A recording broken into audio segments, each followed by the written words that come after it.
So if you want to get into spodding, where should you start? The first thing you're going to need is a fairly substantial rod. If you're used to fishing with 2.5 or 2 3/4 pound test curve rods, these are not going to be suitable for spodding.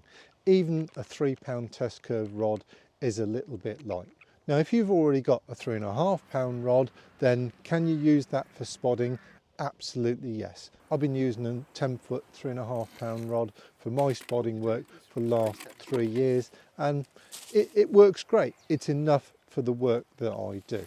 Now, in my day job here at the lake, I meet a lot of anglers from a lot of different backgrounds, and I get to have a play with lots of different gear. And I see a lot of marker rods and I see a lot of spod rods. They're a bit too heavy. The problem is this: if you walk into a tackle shop, what spod rods have you got? You're going to be pushed towards a beast of a rod, 12 foot long, probably with a test curve of 5 pound, and it's a bit of a scaffold pole, to be honest. I struggle to actually cast a 5 pound test curve spod rod. If you're new, you know, just because it says spod on the label, I'd probably avoid it. Dedicated 12 foot or even 13 foot spod rods are designed for spodding large amounts of bait quickly at long range. And if you're just getting into spodding, that is not what you're going to be doing. You need to start lower down the ladder. I think you should probably start with a rod that can be a fishing rod and a spod rod. And to be both of those things, you need a test curve of 3.5 pounds. Now, this is a 9 foot 3.5 pound scope. No, it's not going to be able to spod bait at 100 yards, but you're not going to be able to cast this rod 100 yards unless you go with a superfine mainline anyway. So I've set this up with 15 pound armour line. That's 0.35 diameter mono. It's a good all-round choice. It's strong enough for fishing, and it's even strong enough for spod work. Once you've got comfortable with a 3.5 pound test curve rod, then you can start to consider moving on from there. Now, rod choice matters, but I think reel choice for spodding matters even more. Your reel comes under a lot of load in spodding. Spods are heavy, and you're going to be using this far more than you actually will be, you know, your normal fishing reel. For the last few years, I've used a small pit reel. It's a 6000 series, fairly lightweight, but I haven't been doing a great deal of spodding. For a bit of lightweight spodding, it's okay, but I'm not saying that that's the sort of thing that you should choose as a spod reel. If you're going to be doing a lot of spodding, then you need a well-built, heavy-duty reel. You're going to be looking at a medium pit or a big pit, really. Personally, I think that a spod reel, and that's a reel that is specifically designed for spodding, what it is, they have a higher gear ratio, so they will retrieve the spod quicker. Now, if you are doing a lot of long-range spodding, is this going to make a difference to you? Yes, but you don't need to worry about that in the early days when you're starting out. The next piece of the jigsaw puzzle to get right is line, and this makes a tremendous difference. There are plenty of lines that are labelled as spod marker braids, and I've used these myself. They do work, and if you are doing, again, spodding at long range, do you need something like that? Then yeah, sure, you do, because you need to be able to cast it a very long way. And these lines are very thin, 0.16, 0.18 diameter, but of course, when a line is that thin, you must use a shock leader with it. Otherwise, what's going to happen is that when you try and cast that spod, the line is going to cut into the line on the spool, and the line is just going to explode on the cast. And either the spod is going to stay behind you and you're going to look a bit daft, or worst case scenario, it's going to crack off in flight, and yeah, then you've lost a spod, which is not great. Adding a shock leader to thin braided mainline is essential, but that doesn't mean that it's a really easy thing to do. Your knot skills have to be really very good indeed. One way anglers solve this is to use heavier braided lines. The problem is that braided main lines are made for a wider variety of markets beyond carp fishing. All of these other types of fishing use different measurements. You know, you can take two braids side by side and the two are completely different materials designed for different jobs for different types of fishing. There is a big difference in diameter between these two, and what that means is that with one you're going to be able to cast that absolutely fine, and the other, even though it says 40 pound, if you try and cast that straight through without a shock leader, then it's going to let you down sooner rather than later. So while fishing a stronger braided mainline straight through to the spod is an option, picking the one to use is a bit of a minefield, and you're still going to be limited on the distance that you can cast. The other thing that no one really talks about is how spods and spombs operate. Back when I started to learn to spod well over 20 years ago, you used to need a braided mainline in order to give the spod a bit of a rattle to shake the mix out of it. Now modern spods and spombs don't work like that. They work by travelling forward, impacting the water, it triggers a release mechanism and it dumps when it contacts the water. And that's great in theory. The problem is that if you fish a braided mainline either with a leader or straight through, if you stop the spod too early and it stalls in flight and then just kind of flops sideways onto the surface with no forward speed, it doesn't open.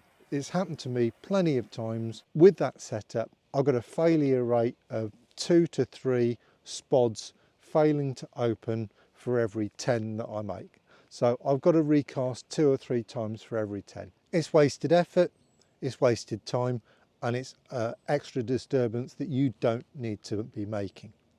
Now the solution to this is to very carefully land the dot spod or the spomb on the surface by holding the rod vertically but lightly, and then as soon as the spod hits the clip you lower the rod with the spod, you maintain that little bit of forward velocity and it lands neatly and opens. And that's great in theory, but I tell you what, you still have to get your cast really very accurate time after time. So this winter I wanted to see if there was a better solution to this problem, and I was inspired by a couple of other anglers' work, Adam Penning being one of them because he mentioned it in one of his videos, and that's the fact that you can just use 15 pound mono as a spod line. And of course 15 pound mono has got an awful lot more stretch in it, and that stretch means that when the spod or spomb hits the clip, it's still travelling forward. It's decelerating and it's falling, but by the time it hits the water it's still going forward, and the opening success rate has jumped from kind of 70-80% to 90% and upwards. This is great. It's less wasted effort, it's easier, less disturbance. The other advantage with mono, of course, is that it's a lot cheaper than braid. You don't need to add a leader to it as long as you're not trying to spod beyond about 70 yards. So it's a good, cheap, effective solution. And if you're just starting out, this is what you ought to spool up with. Just spool up with 15 pound mono, which is probably the mono that you've already got on your fishing rods anyway. Now if you want to have a go with spodding with mono, there is an adjustment that you're going to need to make. Because mono has a lot more stretch, between 15 and 18% stretch versus braid, which is 3 or 4% stretch, what it means is that the spod or spomb is going to be travelling further when it hits the clip. So over the last couple of weeks I've been doing quite a bit of spodding at 13 wraps, and what I found is I need to take off half a wrap, so I'm clipping up my spod rod to 12.5 wraps, but my fishing rods are staying at 13 wraps to allow for this, because the spod's hitting the clip at 12.5, continuing, decelerating, and it's touching the water at about the 13 wrap mark. And as soon as it touches the water, of course, it's releasing its content. So this half a wrap allowance is the adjustment that you need to make. It's got nothing to do with swing back or spring back. It's just that you need to allow the stretch in the mono when you're using mono as the spodding mainline. The good news is that it's easy to do, it's accurate, it's consistent, and it'll put your bait right where you need it to be. The only downside that I've found when using 0.35 mono for spodding is that because of the repeated casting load, any mono will kind of curl up. You get these little stress curls, and they're all around the area of the tip ring, which is the peak loading point of the line. And these stress curls, what it means is when I'm loading the spod, when you release those coils, they'll tend to just whip round the tip a couple of times, and every time you go to cast, you'll have to turn the rod once, twice in order to ping these curls off. It's a little bit of a pain and it will slow you down a bit, but if you just want to keep it super simple and have repeatable, reliable, accurate baiting up with a spod or a spomb, then just using mono straight through, you don't have to mess around with the leader. It's easy, it's simple, it's a great solution.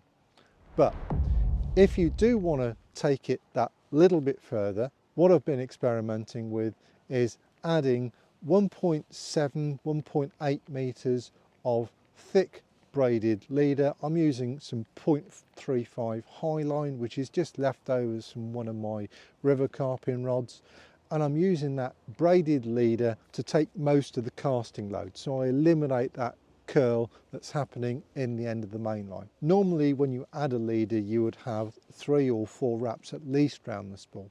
I tried that, and what happens is that the braid takes too much of the elasticity that I was trying to build back into the system, and I have this failure rate coming back to haunt me. But just adding a short piece of braided leader, it solves the consistency of opening problem, plus it solves the tip wrap problem. It's a good solution. So this beautiful creature came from the spotted patch that I put out yesterday. Probably about 600 grams of bait total, just on the one spot of 13 wraps. And this fella couldn't resist it. It might be mid-December, but they're still having it. So just a matter of getting it absolutely right, getting your location right, a bait that they want to eat in these water temperatures, and yeah, happy days. Solid bag over the top, and that's all it took. Thank you very much. What shocked me the most when I first picked up a spod rod and tried to cast it was just how heavy a spod is. If you try and learn spodding, using spod mix or pellets or boilies, then you're probably going to waste a fair bit of bait. You're going to be spraying it behind you, in the margin. The way I got better at spodding was to practice, and the way that I practiced was to use something called a bait rocket. If you can get a medium-sized bait rocket, then it's a great option. If you can't do that, so what you can do is take a regular kind of old-fashioned style of spod, and all I've done is I've duct taped up all of the holes. This means that when I stick this in the water, it's going to hold water in this spod. And when I put the whole thing on the scales, that spod with water weighs 150, 160 grams. That's exactly the same weight as my dot spod when it's fully loaded with boilies or pellets or spod mix. So this is a great way of learning to cast something that's large and heavy without spending a load of money on bait, because all you got to do is swing it out, fill it with water, get it to the right casting position. You ought to use a glove for this, because this is not something that I want to be casting off my finger. I've got a marker float sat there at exactly 13 wraps, so we're going to give this a go. Bunk. It's a little bit right, but distance wise it's on the money. It's about 1.2, 3 metres off to the right. Now the problem with using a bait rocket or a taped up old spod like this is that they are hard work to retrieve through the water. Until you get them up and skimming about, there we go, and then they can skip along. But that first 20 metre drag is a bit of a slog, and that's why you need a good strong reel for that. So for my fishing this winter, I'm using an instant mix. I've got to keep count here. So 1, 2, 3. That's about 360 grams worth of mix. So that's 4 or 5 spods worth. And all you do to activate it is get a little bit of lake water. I'm just going to put a bit of amino blend in there as well. And then we pour it in. And then just for a bit of extra visual attraction, whack a bit of corn in there as well.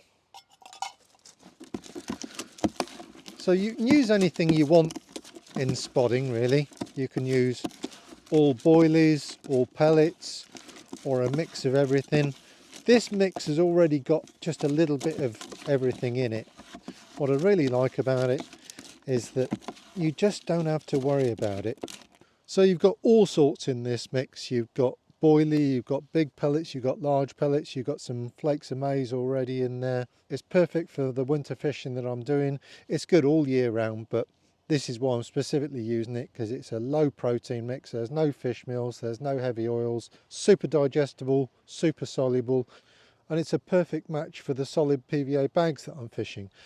You could use this mix as is in your solid PVA bags, but it's a little bit lumpy, so there is a dedicated finer mix for solid PVA bag work, and it just means that I can create a really small, neat, tight aerodynamic bag that flies very well and is less prone to catching in the wind. Now of course you can have an awful lot of fun making up your own spod mixes and putting all sorts of ingredients in them. What I really like about this mix is that I only need to make up exactly the quantity I need. I don't want leftover spod mix from a day or 3 days ago. You know, it's gone. I want to be able to just take 1, 2, 3 scoops or whatever of mix, knock it up in the bucket, add a little lake water, add a little extra flavour, and then just use that. So I'm only ever knocking up what I need for that fishing situation there and then. It means less waste, less mess, it's super convenient, and you just don't have to worry about it.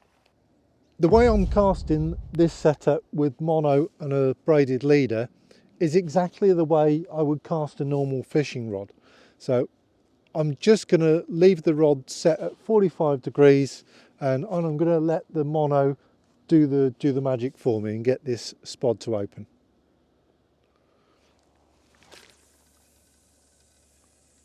Bunk, splat, there we go.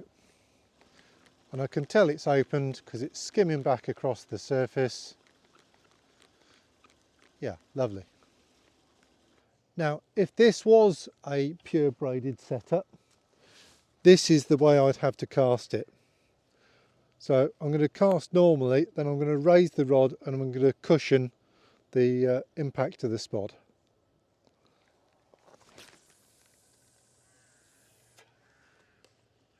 Like that. This is opened, but to be honest it's always opening no matter how I cast it. If you're using spod marker braid or just regular heavy duty braid straight through, that's how you need to cast a spod rod.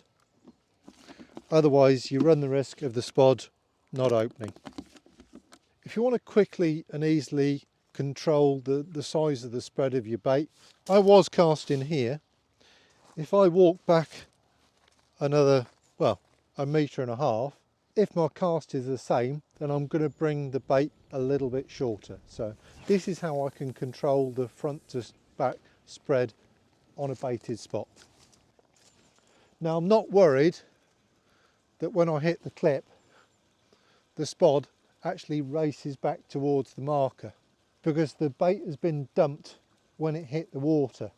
It's the spring in the mono that's dragging the spod back towards me. So it's not spreading bait all over the place, it's really not. Anglers are obsessed about spodding accuracy and where's the bait landing relative to your rigs. I do an awful lot of my fishing with a throwing stick, and I'm spraying bait over a very wide distance indeed. I might have a line of bait 50-60 metres long. There might be 5 or 6 metres between each individual bait. It's a completely different style of fishing. I don't worry about accuracy. If I can do my spodding there and I can get my spods to land, left to right, if I'm 2 metres left, I'm okay. If I'm 2 metres right, I'm okay.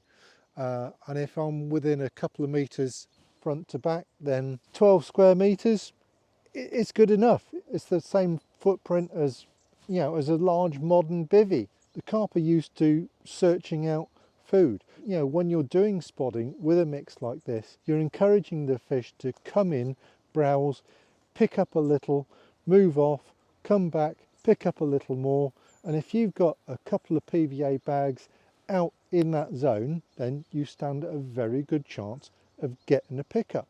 I'm not trying to put the spod on top of the marker every time. Even if I could do that, and trust me, I can't, I wouldn't want to do that anyway. I'm looking to create a light spread of small food items over 10-12 square metre area with a light, fine, small particulate mix like the instant spod mix. If you want to learn to spod accurately, then you're also going to need to master distance sticks. And the question that comes up time and time again, that if you've got your marker set at 13 wraps as I have today, and your fishing rods are at 13 wraps, and the lake is 1.5, 1.6 metres deep, for example, how many wraps should you set your spod or spomb rod to? And there are all sorts of calculations that are bandied about, whereby you allow X number of feet for every foot of depth. I have to admit, I don't buy into it at all because the math doesn't support it. There are two different things, and this is what I think get confused a lot of the time. Swing back only exists if you're fishing very deep water at very short range. Then yes, you might have to allow for some swing back. But the other thing that is confused as being swing back is actually something that I would call spring back. And that's the difference in the way that a spod and a fishing rod reacts, and it depends on what line you're using. Whether you're using a spod rod set up with braid, whether you're using fishing rods with mono, that is a spring back problem, not a swing back problem. If you've got a spod rod set up with spod or marker braid or just heavy duty braid straight through, when you cast, that spod is going to stop dead in flight. If you maintain the rod angle that you finish at the same between your fishing rods and your spod rods, then your bait is going to land exactly in the same place. Your rigs are going to land exactly in the same place. So for me, there is no swing back to allow, and if there is, it's only measured in centimetres. No one can cast and fish to that level of accuracy anyway. You're talking about meters of error, not centimeters of error. So for me, swing back, basically I ignore it completely. It's not a factor at all. Now, what I have learned is that if you set up a spod rod with mono, it's best to take half a wrap off whatever distance you're fishing at, between 40 and 50 yard type of range anyway. Half a wrap seems to work quite well, and that's simply to allow for the spring in the mono. Even though I'm using mono for my fishing rods, a spod is a lot heavier, and when a loaded spod hits the water, it's at its maximum amount of stretch from the rod anyway, so it decelerates, hits, dumps there, and then it slides back across the surface. That's the spring back. But when you cast a fishing rod with a big solid PVA bag, it's not going to be travelling quite as far forward. By taking that 1/2 metre distance off your spod rod, what it means is this: if you've got 13 wraps there, your spod rod is clipped up at 12.5, you're casting from this way, it's going to overshoot from there, dump there and drop there. Now if you have your solid bags, 4-ounce solid bag set at 13 wraps, it's going to start decelerating there, it's going to bomb into the water there, it's going to spring back underneath the water and spring back to about that point anywhere. We've done the test, we've seen it, and that's what's happening. So just by taking 1/2 rod length off a spod rod set up with mono puts it really very close. I really don't think it matters that much anyway. You know, I'm really not chasing 1/2 rod length accuracy anyway on the spots that I'm fishing. I just don't think it matters that much. But if you want to bring your spotted bait and your rigs closer into alignment and you're using mono on your spod rod, take 1/2 wrap off. It'll put it plenty close enough. So with water, with a can of corn, that's probably going to be 6 or 7 spods worth. And that's all I'm using for 3 rods. In fact, what I'm doing is I'm putting that out just over 2 rods, and then I'm keeping 1 rod, a roving rod if you like, just to cast to any showing activity that does happen during the session. So I'm not putting all my eggs in one basket. In winters past, I've done a lot of trap fishing, and by that I mean that I'm using a bait boat or a bushwhacker and a rowing boat, and I'm just rowing out and presenting one very small, neat but a very tight pile of bait with a rig in it. This winter I'm doing something a little bit different. I'm spreading my bait over wider area, and by creating a wider spread it encourages more fish to come and browse and just have a little bit, drift off and maybe come back and have a little bit more. If you can encourage more fish to do this, then you stand a better chance of picking one off here and there when conditions allow. By fishing with a small and controllable amount of bait in defined areas, I can make strategic decisions as I go along. If I bait up and I put a couple of rods on it and I don't get a bite, the next day I can either decide to not bait up but still put 2 traps out, or I can move, I can decide whatever I want. I'm not putting too much out so that I'm going to kill my chances and ruin the fishing. I'm just putting a small amount of bait out just to try and nick that extra bite. It's just a gentle little reminder to the fish that if they are hungry, then this is where the food is going in, and they can have a little bit when they want to. Right, I've had an absolute result here tonight. It's a week before Christmas and I've gone and had a double take. I wasn't expecting much, to be honest, but the conditions felt right. Good oxygen, good temperature, little bit of fizz in, so I thought, well, you know what, I'm going to give it one last whirl, wang out 3 bags, and yeah, boom, it's happened. Got a lovely 32-pound mirror. This fish is tiny in comparison to the other one I've caught. I know exactly which one this is. It's the big boy, it's Mr. Angry. I'm not going to bother to weigh him. I know the fish, I know he came out at 56 pounds and he's an incredibly powerful animal, and we're just going to have a little look at him and slip him straight back because he's super angry.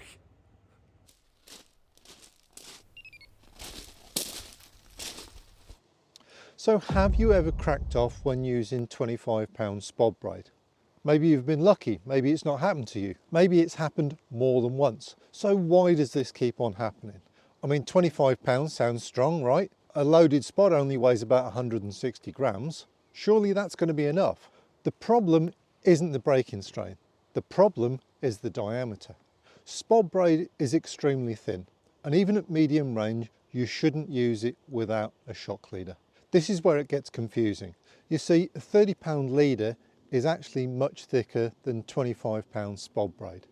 and it's that thickness that will help prevent crack-offs. Without it, the thin braid is going to compress into itself on the spool and literally cut itself in two when you load it. So if you've ever suffered a crack-off at the spool, this is what's happening. The thin braid is cutting into itself. This is why you need a thicker leader, because it's the thickness that helps spread the load over a larger area, and that will prevent failure at the spool. In terms of what leader material to use, if you're using a dedicated spod rod setup, then you can simply use some 15-pound 0.35 mono. It's both strong enough and thick enough to do the job of a shock leader. For large spods or maximum range, you really need a dedicated braided leader for this work. Choosing a braided leader can be a bit tricky. Some products only state the rated breaking strain, others state the diameter. So it's not always easy to know exactly what you need. If you're choosing on diameter, then a shock leader of 0.35 is about right. Even if it's not specifically labelled as a shock leader, if it's 0.35 diameter braid, you can definitely use it as a shock leader. Products that are specifically labelled as shock leaders usually come in £30 or £50 spools. I've tried both, and to be honest, I don't really get on with the £50 stuff. It often results in a leader knot that is just a bit too big and a bit too bulky. It makes a loud clatter through the rings and you can get crack-offs. So between £50 and £30, I'd always go for a £30 option. If you want to create a combination spod marker setup, you're going to have to use a braided shock leader. Mono as a shock leader is fine for spodding, but if you use it in your leading rod setup or as a marker rod setup, you're going to lose sensitivity. And that's the last thing you want to lose. It's going to be difficult to detect those subtle changes in the lake bed, which are exactly the sort of variations that you're looking for when you're doing that type of work. Personally, I like to use a leader length of about 5 meters, but rods of different length and reels of different size will have an effect on this. The most important thing is to aim for 3 to 5 turns of leader around the spool. So whatever rod length you're using, whatever size spools you're using, if you set the spod halfway up the blank and you've got 3 to 5 turns around the spool, then this is optimum. If you have too much leader around the spool, you're going to lose distance. If you don't have enough leader around the spool, then you risk a crack off. 3 to 5 turns is safe, effective, and you shouldn't have any problems with a setup like that. The other common cause of a crack off is knot failure. That doesn't necessarily mean that you're using the wrong material, but maybe you're using the wrong knot. If you like to loop the spod on and off for quick change, then I mostly use the classic figure of 8. It's simple, it's strong, and it won't slip. If you're tying directly, then a single or simple uni knot is all you need. What you don't want to try and do is you don't want to use a knot like the half blood, because when you tie the half blood in braid, it's prone to slipping, and this will absolutely cause you a failure when it comes under maximum load. And don't underestimate how much load is involved here. If you take a fully loaded spod of 160 grams and you're hitting the spod rod as hard as you can, you might be loading that spod with 30 times the weight of the loaded spod. If you want to add a safety factor in there, that 30 becomes 45. So 45 times 160 grams is 7.2 kilos of knot strength. That's what you need to achieve to be safe. But that knot strength is relative to casting distance. If you're only casting at 50 or 60 yards, that number is going to be a lot less. But it's interesting to know just how strong these knots need to be when you're spodding at maximum potential. The other important knot, of course, is the one between the mainline and the leader. Now, in theory, this knot is not going to come under anywhere near the same load as the one between the leader and the spod. But that doesn't mean you can get away with just about anything. Don't forget, if you're spodding to a clip, then that knot has to be strong enough to stop a spod dead in the air in flight. Sure, you can soften that with a little feathering and lowering the rod as it hits, but it's still a significant load. For my setup, what I'm looking for is a knot strength that's the same as the knot between the leader and the spod, so about 16 pounds. If you're using braided mainline to a braided leader, then you can't go far wrong with a back-to-back grinner. But it's really important to cinch it well. You're not going to be able to cinch this down just by pulling it closed between your bare hands. This is the time to get your leather gloves out and wrap the two materials around something. A couple of bank sticks works quite well. You see me using my lighter a lot. Anything to distribute the load. And you need to give that a really good pull, and if it breaks when you're cinching it down, it's better to fail on the bank than losing another spod. So adding a shock leader to spod braid isn't easy. There are quite a few pitfalls and it's quite easy to get it wrong. Now the good news is that if you're only spodding medium range up to about 70 yards, you can solve all of these problems by avoiding spod braid altogether and just use 15 pound 0.35 mono. Just use it straight through and it will be strong enough to spod accurately, consistently, a medium-sized spod at 70 yards. I've been doing it myself this month and I've got on absolutely fine. Setting a spod rod up with mono is simple, it's quick, it's easy to do, and you've only got one knot to focus on. And that knot is easy to test with a simple deadlift test. If you're using a dot spod or a spomb, you'll get a much better opening rate because it will cushion the cast and the spod will still be travelling forward when it hits the clip. And that's the secret to getting consistent opening rates. This minimises disturbance and it's less effort. You shouldn't need to be making multiple recasts when spodding or spomming with mono. So let's add a braided shock leader to some spod braid. Okay, so let's have a go at the back-to-back grinner. This is particularly useful for joining thick braid to thin braid. So this is a 0.35 material leader and this is a 0.18 spod marker braid. So we put the two materials like that and then we need some material to work with, so pull a bit of that through there and pull a bit of that through there. I'm going to take the thin side to start with.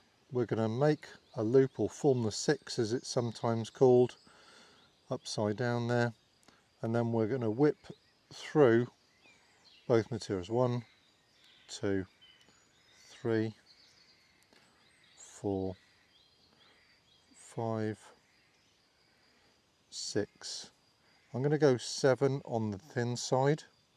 You tend to do more numbers of turns on the thin than the thick.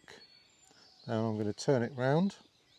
We form the loop, make the number 6 shape, and then whip through 1, 2,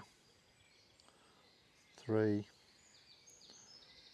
4, and I'm just going to do 5 turns on this side. So 5 on the one, 6 on the other, and just do that side up like that. So that's the thin side. I'm just going to tighten that down a little bit there. That's the thick side that's already tightened down, and then we just pull the two sides slowly together like that. I haven't put any tension on here yet, that comes in a minute. Bit more tension on the thin side, bit more tension on the thick side, and then before we cinch that up we need to protect our hands. So to cinch this down, I'm going to put a casting glove on. I've got my trusty lighter and I've got a bank stick, and I'm going to take the bank stick on this side. You don't want to wrap it around the knurled section there, so just wrap round a few turns like that. That's the one side.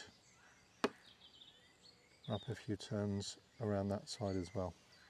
Now I'm going to wet it down. So that thin side is like absolute cheese wire. You've got to be super careful. Give it a really good pull. No, need another turn on there, that's still slipping.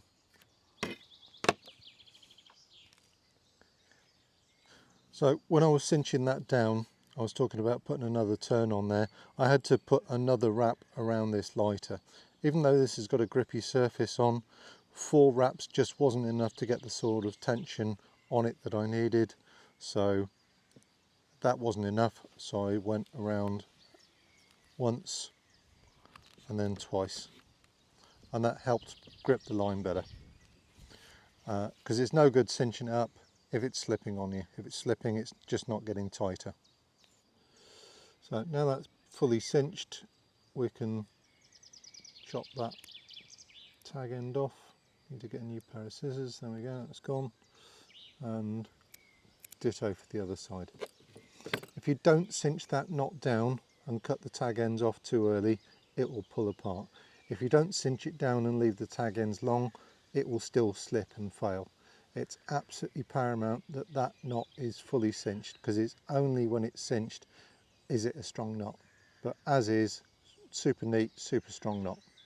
Now I can tell that this knot is cinched down there, because that side, it turns into what can only be described as it's a bit of a shiny blob there, and that's a good indication that those thin whips have really kind of moulded and squeezed very, very tight, and that knot is not going anywhere.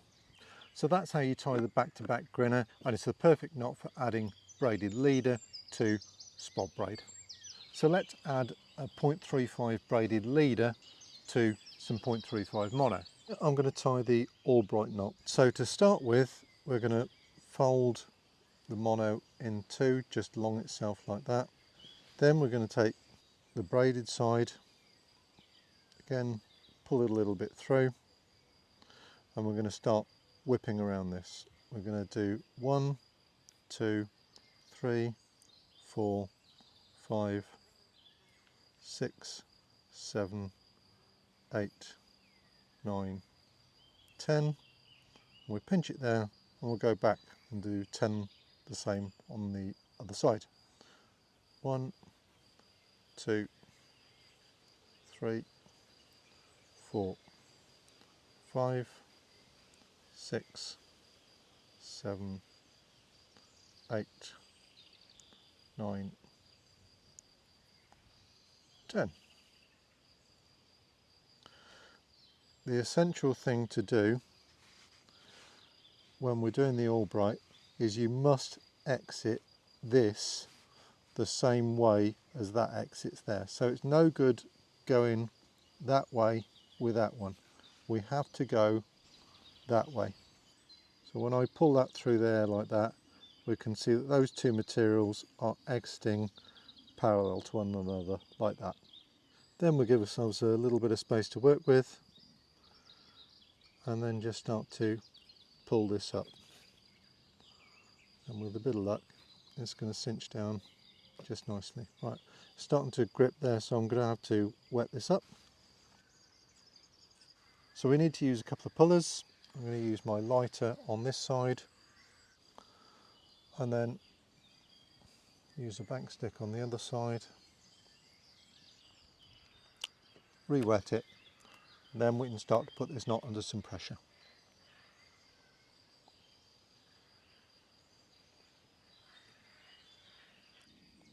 Really good pull. Yeah, that's monstrously strong, that. Beautiful. We can trim this up.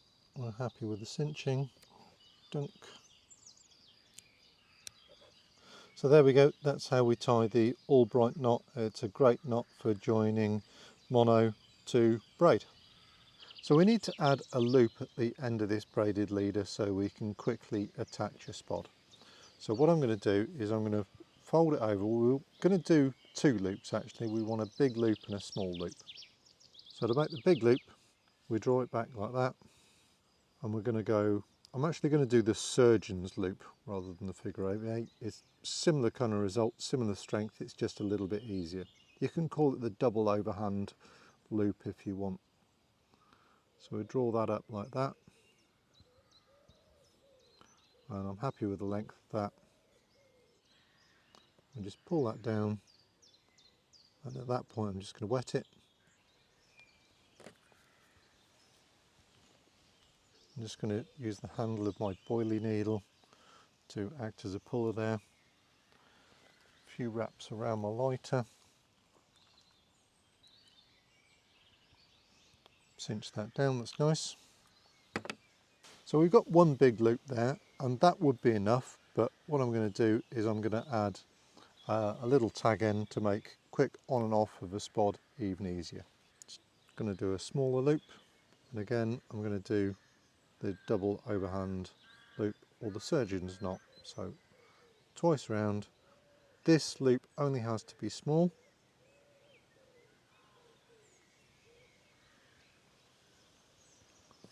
Cinch that up.